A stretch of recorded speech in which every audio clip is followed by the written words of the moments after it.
រុញចូលយកបានបោកអូមានការផ្ទុះស្រ័យបងប្អូនមានការផ្ទុះស្រ័យអ្នកព័ត៌មានហ្នឹងបងគេគប់ត្រូវដោយថយបាទយើងមកយកតែព័ត៌មានទេបាទមានការផ្ទុះស្រ័យហើយភាគីខាងនោះភាគីខាងម្ចាស់ដី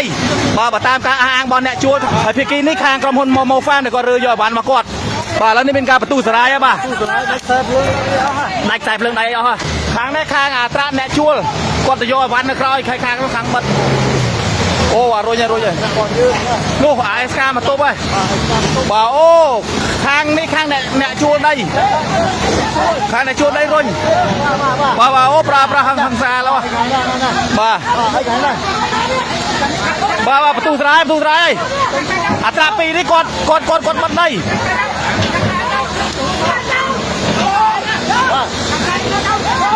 យ៉ាតាប៉ះមនុស្ស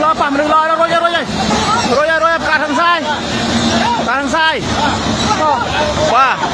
ភាគីខាងម្ចាស់ដីនិងភាគីអ្នកជួលដីកំពុងទូស្រ័យគ្នាអាត្រាខាងនេះ2ខាងនេះ1បាទខាងនេះរុញដីងាប់មនុស្សជួយម៉ែលើប៉ះឡើយយ៉ារុញមកវិញថយបាទនេះនោះ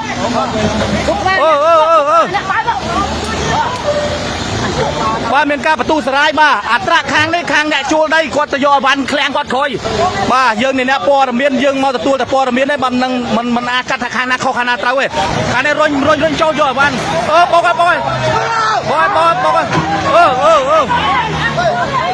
ោកមានការបន្ទុះស្រ័យបងប្អូនមានការបន្ទុះស្រ័យហើយនេះភាគីខាងអ្នកជួលគាត់ព្យាយាមរុញទៅខាងនោះរុញមកបាទរុញដើម្បីយកឃ្លាំងនោះទៅរុះឃ្លាំងក្រោយនោះបាទចឹងកើតឡើងនៅក្រុងអរិយខ្សាត់បាទនៅសង្កាត់អរិយខ្សាត់បាទអូគប់បែកកញ្ចក់ឯងបាទ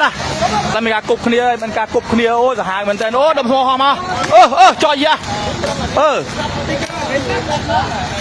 បាទគឺមានការបន្ទុះស្រ័យគប់វាយគ្នាពេញហ្នឹងមកគប់បែកតិចទីអស់ដាច់ខ្សែភ្លើងបាទព្រោះមកខាងរារាំងឲ្យចូលយករុះឃ្លាំងទេបាទម្ចាស់ដីរារាំងខាងអ្នកជួលឯនេះគាត់ថាគាត់ត្រូវតែរុះព្រោះឃ្លាំងគាត់អញ្ចឹងតាមការអះអាងហើយខ្ញុំក៏បានសូមបំភ្លឺពីភាគីខាងអត្រាខាងនោះដែរប៉ុន្តែគាត់អត់បំភ្លឺទេគាត់ថាចង់សួរនាំអីសួរលោកអុកញ៉ាស្រីចន្ទធូទៅសាប៊ូកក់សក់ Pit On Care ជាផលិតផលសក់នាំចូលពីប្រទេសកូរ៉េដែលជួយព្យាបាលរាល់បញ្ហាសរសៃសក់ខូចបែកចុងសក់សំពងកើតអង្ទេឡើងប្រេងសក់ជ្រុះនិងជួយបណ្ដុះសក់ថ្មីមានជ្រើសរើសតំណាងចែកចាយទូទាំង25ខេត្តក្រុងផងដែរទំនាក់ទំនងទូរស័ព្ទលេខ086 55 57 72 066 88 86 72ឬតាមរយៈ Facebook Page Pit On Care